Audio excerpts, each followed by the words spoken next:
asalaamaaleykum mbokk internet yi chaîne Football TV nuyu naa leen bu baax jeex leen di am mbégte saa su ne defal leen vidéo pour ñi nga xam ne dama bees chaîne maa leen wax welcome bienvenue abonné leen cliquer leen si cloche boobu ngeen gis vidéo bu ñu dugal ngeen mën ko seetaan bañ a fàtte tamit une vidéo bi c'est très important mbokk yi di leen wax rek ne donc tey xibaar dinañ laal un peu actualité européenne di jot a xew waxaale tuuti donc si suñu gaynde gis ngeen ne dañoo wane seen bopp moo xam Pathé Ciss la moo xam Ismaïla Sarr la franchement en grande forme loolu yëpp dinañ ko waxtaane mais avant ça rek dama leen wax donc yéen ñuy bëgg maillot le numéro ça ne bouge pas c'est le 77 352 31 01 tey nag soluma casquette bi mais sa casquette bi moo ngi fi moo xam bu vert bi bu blanc bi wala bu noir bi donc boobu aussi tamit le même numéro ça ne bouge pas li si des bëreetul donc nga nekk fii ci réew wala bitim réew mën nga si am gars yi xibaar dama koy dooree si Pape Moussa Fall donc mu suñu joueur bi nekk la Louvière du côté de championnat Belgique nekk en plus de 1m90 plus taxawaayu njool donc du coup nag équipe yu bare ñu ngi koy bàyyi xel jamono bi may wax ak yéen nii West Ham Stuttgart donc ak Lille bi nekk championnat France donc mu ngi koy bàyyi xel pour man ñetti équipe yooyu moom bu mu si dem baax na pour moi loolu moom c'est franchement dina ma neex trop parce que c'est un joueur boo xamante ne def naa si moom découverte il y a 3 mois ci ginnaaw voire 4 mois ci ginnaaw donc mu nekk benn joueur bu am ki am ay qualité de tête de duel xam nga taxawaay bi moo ko permettre loolu mën a tirer xam nga nekk surprise nag kenn xaar ko woon à ce niveau là au niveau de Belgique en tout cas donc bu demee ba bay performer ba lu mel ni Stuttgart Bundesliga West Ham en Premier League wala Lille en Ligue 1 française dama koy tàcc du 2 mai di xaar loolu mu antu dañu wax ne c'est confirmé pour Koulibaly parce que c'est confirmé laa la wax parce que tey gis nañu waat information comme quoi qui dit que donc moom mii di Koulibaly la fin de saison c'est clair et que jusqu'à la fin de saison noonu ñu ko gis mu nekk lu xamante ne question la pour képp si ñun Sénégalais yi kii doit le remplacer démb def naa si vidéo boo wax ay Malang Sarr ak yooyu je pense que loolu question bu ñu war a jël au sérieux la je pense que lu ñu war a bàyyi xel la pour le futur de l'équipe nationale du Sénégal en tout cas dites-moi ce que vous en pensez Kalidou Koulibaly ak blessure qu'est-ce qu'on nan la ñu war a xoolee mbir mi d'ici la coupe du monde les 2 matchs de préparation et tout ak le match contre la France bu fekkee am ngeen ci benn idée par rapport ak Koulibaly absence am et tout donc ce serait franchement fantastique ma am seen idée dañoo wax ne dinaa def nag live ci kanam nii sur TikTok man ak Ndiol ku ma mën a coach léegi ci kanam mën nga ma coach foofu noonu live bi day neex donc voilà xaar leen ma foofu noonu sur TikTok Sen Football TV képp ku abonné wu sax mën nga dem abonné xaar ñu ci kanam après cette vidéo là incha allah moom laay dem def donc gars yi bu ñu jógee ci information yooyu damay dem doxantu nag donc wax ci yeneen information yi xam ne mooy Real Madrid bi xamante ne moo ngi tàkk kër guy tàkk la jamono bi parce que gisoon nañ ne Tchouaméni ak kii démb yeneen am information comme quoi dañu doon xeex Tchouaméni ak donc Tchouaméni ak Valverde donc après nag réglé woon nañ le problème yaakaaroon nañ ne c'est fini ku nekk na dem yoonam ñu xeexaat tey maanaam Valverde moo ñëwaat Tchouaméni di ko nuyu ko mu koy jégal parewul ci mbir mi ñëw di xeexaat moom ba ñu dóor ko fa dóor yu métti noonu laa ko mën a waxee parce que dem na hôpital bu ñu ne am na ku dem mu mel ñu ne mbër mi dem na ardo parce que dañ la dóor nga moo tax nga dem ardo donc dem na hôpital wax nañu tamit Vinicius ak Mbappé jote nañ xam nga wax nañu tamit Alvaro xam nga donc Carreras boobu si je me trompe pas ak Rodrygo jote nañ mais boobu dañ ne garaawul noonu en tout cas daal kër guy tàkkal jamono yi Real Madrid kenn xamul lu mu doon ñu bëri na dinañ ne non ñi contre Mbappé ñëpp génne nañ ne Mbappé c'est le problème bu mu ñëwee Paris Saint-Germain y avait beaucoup de problèmes jóge na Paris Saint-Germain lépp nee na coach enchaîné nañu 2 finales Ligue des Champions ñëw na Real amuñu woon benn problème dañ naan feccee noonu gagné Mbappé ñëw na ñu bëri ay problème man du balaa maa am l'information di wax ne diw la wala un tel la j'attends de voir en tout cas li ñu mën a wax beneen information Valverde classico bi ko joué parce que dañ ko nar a écarté dem nañu sax ba ne dañuy def réunion d'urgence xam nga donc Pérez moo ko bëri président bu Real Madrid pour régler le problème définitivement parce que équipe yi mel ni Real ak institution daan ñu fa dégg yi xam nga la première fois kii jotee Sadio Mané mu jotee woon Leroy Sané c'était ça scandale la woon du côté de Allemagne Sadio Mané moo dóor Leroy Sané même si ñun ñëpp sénégalais yi ñu kontaan ne parce que boo fallait que mu régler à sa place équipe bu toll ni Real Madrid yaakaaroon ne lu xew démb war nañ ko mën a fay mais je pense que saison bi nu mu demee moo tax Real Madrid problème yu bëri yi ngeen fay gis nii yëpp Real Madrid c'est ça gars yi dañuy wax aussi suñu U17 yi ñu ngi doon joué tey benn match ci Tunisie pour préparer donc Coupe d'Afrique bi xam nga war na am Maroc donc man moo xamul boo naa faa dem pour jëli coupe bi quoi xam nga su ma yéene loolu mais bon xam nga donc mooy loolu équipe bu baax la ñu am tey nag ñoom ñoo dóor 1-0 xam nga doon nañu am 1-0 tey jii nii mu nekk résultat bu baax laataa amical boobu plutôt laataa seen compétition et tout on leur souhaite vraiment bonne chance parce que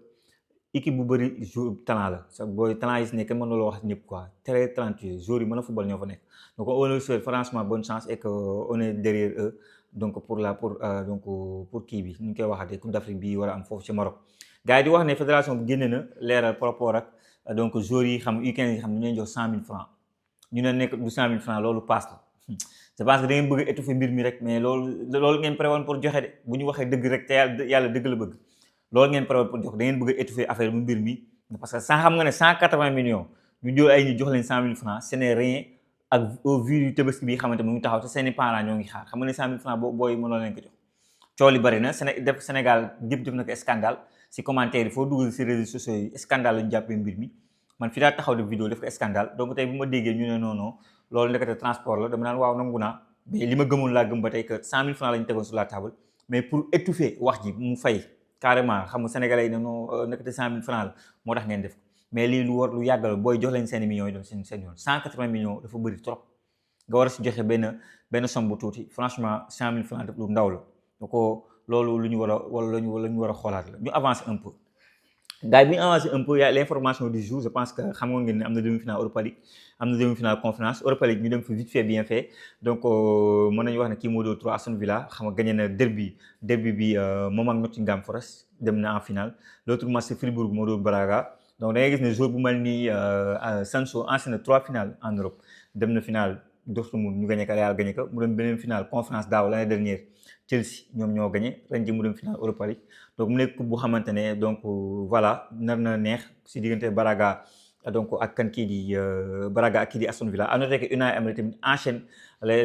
moom Europa League xam nga la naan dool xam na ko gis ngeen que li taxawaayam Villarreal gis ngeen que si taxawaayam du côté de Séville cette fois-ci dem na Aston Villa yóbbu ko en Europa League en finale c'est tout simplement fantastique concernant Unai Emery ñun nag sénégalais yi li ñu intéressé woon c'est plus la conférence parce que foofu am nañu fa ay joueurs yu doon jàmmaarloo foofu lu si mel ni Paris 6 bi xam nga ale bi ñoo gagné lu si mel ni l'autre joueur la bii di Crystal Palace Paris 6 lay jiite Paris 6 franchement encore une fois top match au niveau de axe bu Rayo Vallecano ça vous montre encore le cas Nabil Mendy war ngeen si wax yéen ñi naan Nabil Mendy moo war a dem coupe du monde il ne joue pas on met Paris 6 la plupart du temps xam nga laa mën a wax même si dina dugg peut-être ay deuxième mi-temps wala dina dugg yenn saa mu titulaire et tout il n'est plus indiscutable quoi donc loolu la ñu mën a wax si Nabil Mendy on verra de toute façon la suite et la fin de saison mais Paris 6 déjà que Emega moo téye Emega xañ ko jant bi match aller bi retour bi ñëpp yaakaar nañu Strasbourg di ak le stade Meno stade bu fees il va passer mais encore une fois Rayo Vallecano met encore un but et se qualifie donc pour la finale donc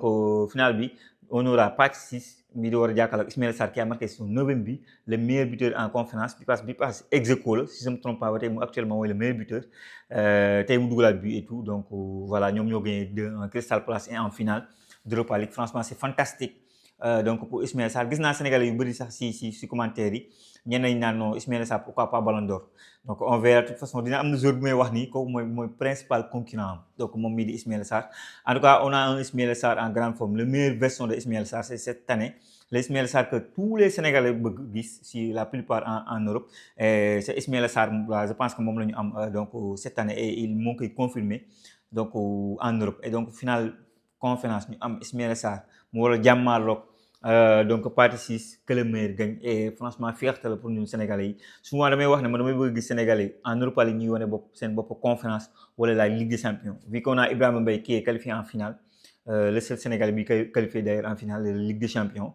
Europa League amuñu fa joueur xam nga donc finalement même si y a des boys yu ma xam yu nekk Europa League si ay xale ay Sénégalais à voir ndax bokk nañu si dinañ leen boole si groupe bi et en conférence on a 2 Sénégalais ça veut dire que forcément Sénégalais dina jël trophée conférence moo xam Crystal Palace de Ismaïla Sarr qui est en grande forme moo xam Paris 6 ak Nabil Mendy la on verra donc loolu c'est très important à dire gars yi donc l'autre match bi xam ne nga doon seetaan tey mu mën nga doon seetaan bu baax c'est le match de ñoom Sadio Mané retour titulaire et ba quel retour bu xam avant dernier passé def ba pare joxe passe décisif Cristiano Ronaldo marque encore beneen but donc il lui reste 29 buts pour dem seeti Lyon ni ñu koy waxatee dem seeti 1000 buts bi xamante ne mooy rêve bi gën a ngand amateur de foot yi donc ñu ngi koy xaar carrément ma xam nga ba pare dugal na 100e but et sur ces derniers clubs fu nekk dugal na fa 100 buts Real Madrid Manchester United Juventus xam nga ak Al Nassr bi fu mu amul 100 buts c'est plutôt Sporting et c'est normal parce que foofu dafa jouer tuuti match quelques matchs après rek mu dem du côté de Manchester United donc Cristiano Ronaldo est tout simplement extraordinaire mais j'ai envie de parler de notre Sadio Mané qui est encore excellent je pense que l'entraîneur bi passé a fait benn erreur bu rëy erreur boobu moo ko topp ba tey jii nii mooy le fait que le match bi passé tegul Sadio Mané mu da koy noppal certes mën na am noppal boobu moo tax tey Sadio Mané gis mais bu ko tegoon est-ce que résultat bi du demee ne fekkoon na tey ji bi ñu gagné woon bi passé tey ji gagné woon championnat mais instant yi ñoo ngi rewee 5 points donc lii di Al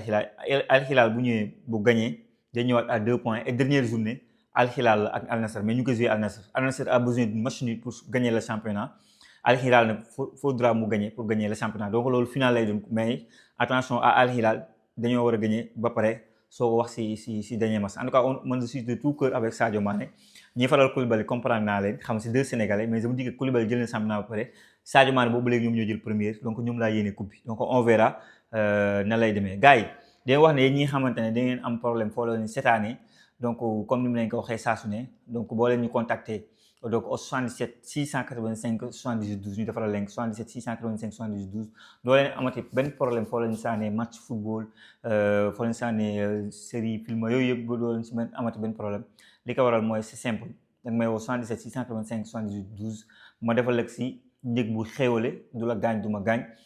ñu defal ko nag à distance lañ koy defar appel vidéo vite fait ñu bien fait ñu dóoral leen ko mu daan xam nga donc voilà mbokk yi li ma nekkoon xibaar yi ci commentaire yi wax leen ma seen xaar ak seen gis-gis jaajëfal naa leen wax leen ba beneen sur Senfootball TV.